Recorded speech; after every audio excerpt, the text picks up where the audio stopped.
Today I'm teaching you verbs related to conversation. So let's start out with sign. To sign is done with your one hands.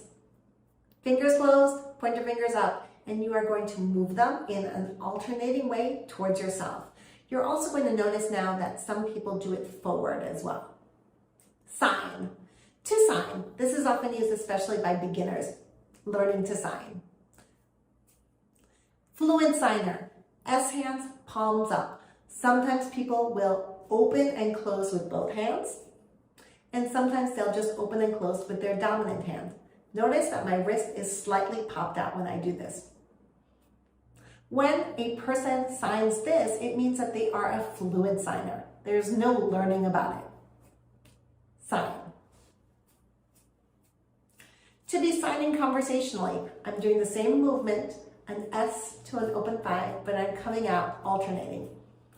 I was throwing signs. I was signing with someone. To chat, open 5 hands, soft though. Don't hold them out really strong. Soft. And I'm moving them both from the wrist. I'm shaking them forward. To chat. To talk, a 4, and the side of my pointer finger is touching my chin or below my mouth. Talk, 2 times, talk. With 2 hands, to talk so much, talk, talk, talk, talk, talk. You should know though that the sign talk is often related to mouth movement and to hearing people or a hard of hearing or deaf person talking with their mouth. Talk.